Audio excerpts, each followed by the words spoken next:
দীর্ঘ 16 দিন পর আজ গ্রাম থেকে বাসায় আসলাম। এসে তো দেখি রুমের অবস্থা খুবই খারাপ, ধুলাবালি পড়ে একদম একাকার অবস্থা হয়ে আছে। তারপর রাসেল আবার জানালা দরজার পর্দাগুলো চেঞ্জ করে দিল।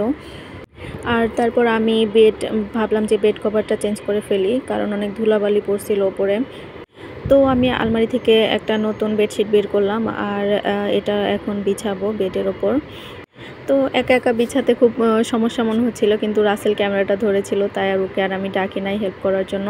এই তো বেডশিট বিছানো শেষ, এখন বালিশের কভারগুলো চেঞ্জ করতে হবে।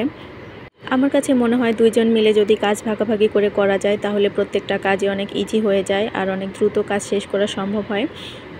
আর একটা রুমের মধ্যে বেড গুছানো হয়ে গেলে রুমের অর্ধেকটা কাজই হয়ে যায়। তো রাসেল এখন বাইরে ছিল, এই জন্য আমি টুলের ওপর রাখছিলাম ভিডিও করার জন্য। এই তো বেডশিট আর বেড কভার পরানো শেষ, এখন আমি বেডটা ভালো মতো ঝেড়ে নিব, তাহলে আমার আজকের মতো এই বেডের কাজটুকু শেষ হবে।